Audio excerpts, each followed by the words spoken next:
This is the first video of 2025. I haven't quit YouTube.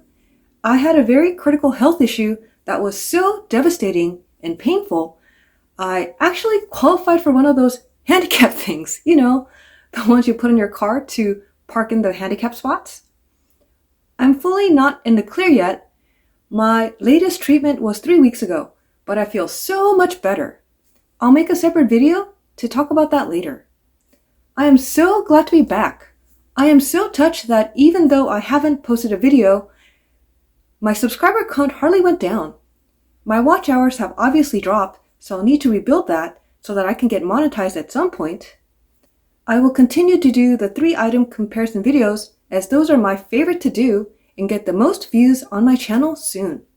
But before that, I have tons of bags I need to reveal to you. I could review one bag per day for like 35 days, and I still wouldn't have shown you all of them. I will try to get more videos out to you by reducing the editing time.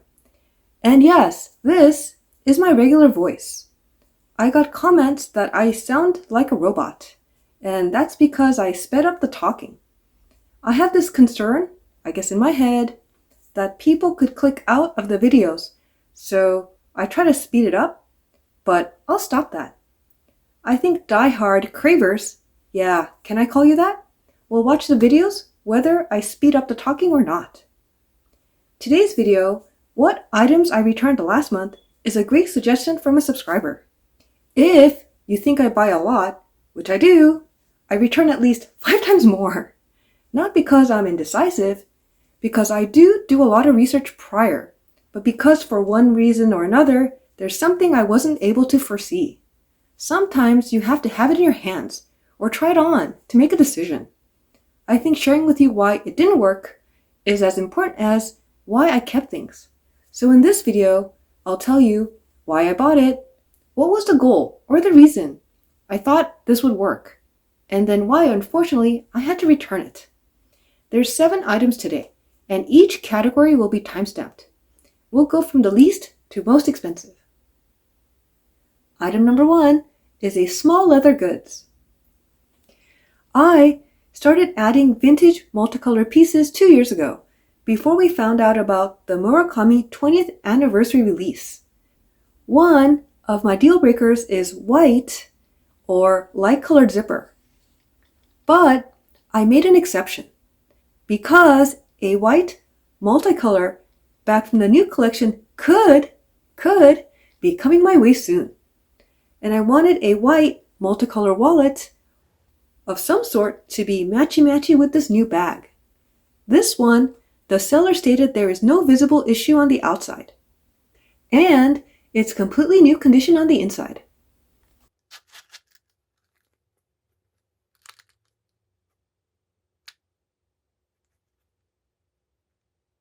And this was under $300, which I thought was a steal. Because the new white multicolor Rosalie coin purse is $515, the leather version is $605, and the new Romy card holder is $630.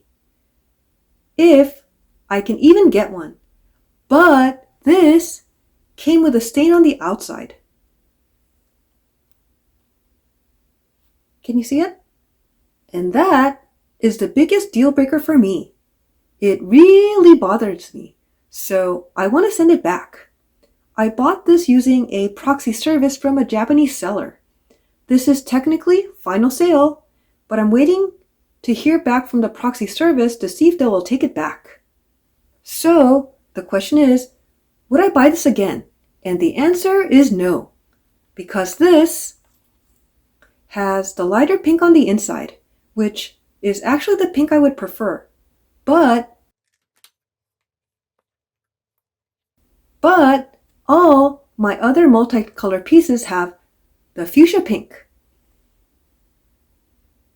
And I prefer all my multicolor pieces to have the matching pink, this pink. So nope, this is no longer on my wish list.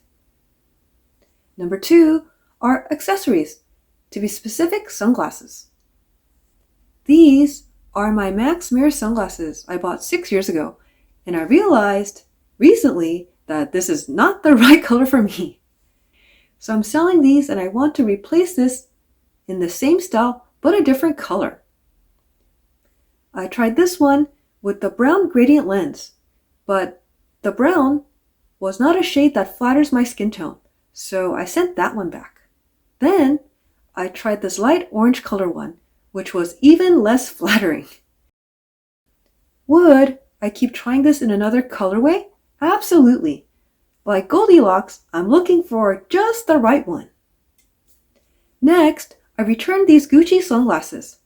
Surprisingly, the shape is pretty flattering, but there were two issues. Number one, the bling would have been okay if it was just at the top, and there was no GG in the middle. That was a bit much, like a big Gucci bullseye in the middle of my face. Number two, the color of the lenses didn't work at all. I realized that when the frames are black, I prefer the lens to be black or dark gray, and not dark brown. So the question is, would I buy this in a different colorway? And the answer is no, because I can't deal with that big GG bullseye in the middle. Then there were these Gucci sunglasses, and this is what I call, what in the world was I thinking purchase? Don't get me wrong, I am all for statement sunglasses, but this crossed that line too far. They didn't look good on me at all. The lenses were brown, and I realized that I prefer a gradient brown lens. The thing about sunglasses is that you have to try them on, and sometimes it's a pleasant surprise, and this time it's a straight away, these are going back like today. The question is, would I buy this in another colorway? Absolutely not. It's not oversized enough for me, and it's statement-y, but not in the way that I like. So, absolutely not. Next, we're talking shoes, boots to be exact. I have been in the market for designer Chelsea boots for 3 years. I bought and returned the LV lug boots in 3 colors. First was the red, because I wanted a little bit of red for when I wear my red Chanel bags. But that didn't work. Then, in the all black, I thought it would go with everything. When that didn't work, I thought green bottoms will be a great hint of color as I wear a lot of blues and blacks. I like the idea of them, but each time they didn't completely work with my personal style. It looked off with my Chanel, Fendi, or Dior bags. I don't have a pair of Dior shoes, and when I saw these at 30% off on The Real, I thought this could be it. She can be the one I wear with all my Dior bags. I love that it has the Christian Dior in the heel. The thing about this label is I actually prefer this not be there, but it being there, at least it's in gold, because all of my Dior bags have gold hardware. But the thing is, this is 7.5, and I'm usually in a 7.5 in Dior boots, but this is too small. So yeah, it doesn't fit. And I no longer buy shoes that are too small or too big just because the price is great, because I don't end up wearing them. At $753, including tax and shipping, this is a fair price, but I definitely will need to return this. So the question is, would I buy this in a size 8? And the answer is no, because even though I have tiny ankles, this is way too tight. When I tried this on, I was home alone, and I thought, oh shoot, how am I going to get these off? It was very difficult getting this off. And so I will no longer be buying shoes that are too tight and too hard to get off. So nope, this is crossed off my wish list. Alright, so the last item that we want to talk about is the bag. The Soho logo is back, and these new edition Soho bags on the Gucci website are pricey. I mean, super pricey.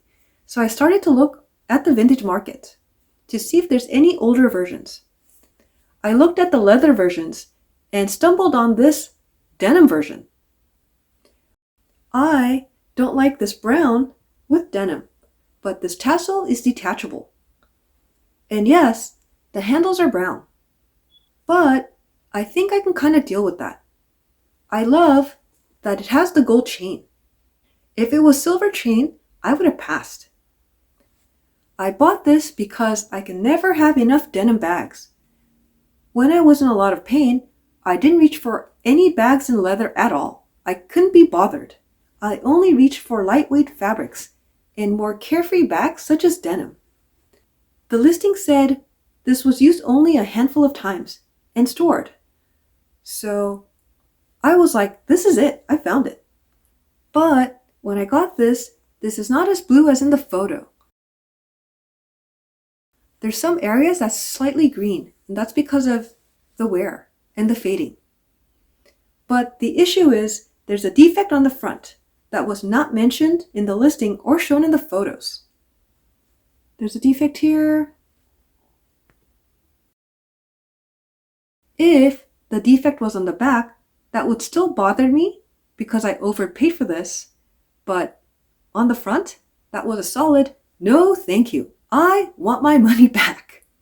The seller stated that she bought this on February 28th of 2015. So that's about 10 years ago for around $1,800. If this was in new condition, as it was stated, this would have been a good buy at $750 because older denim bags in new condition are hard to come by. I wish I bought this back in 2015, but I wasn't interested in any designer bags in denim at that time, and I would have thought $1,800 was way too much. So the question is, would I buy this Soho tote bag again? Absolutely, if I can find it in new condition for $800 or less. This is a very light, easy throw over the shoulder bag. I can wear it with whites in the summer and blacks in the winter. I've been looking to add a denim Gucci bag to my collection, and so far, this is the only one that I like. I don't like the Gigi denim collection that came out a few years ago with the darker denim and the white-ish Gigis. It was too busy. And that came with a whole lot of dark brown leather. The brown handles still bother me. I could pay someone to switch the brown straps for a different color. That will make the resale price go down because it's altered, but I don't care because I'll be the one using this. So the hunt is on. I will continue looking for this bag in new condition, and this is the smaller of the two sizes. This tote comes in two sizes, and I am not interested in the larger version. I hope you enjoyed this video. What items have you returned and why? Let me know in the comments. See you in the next one.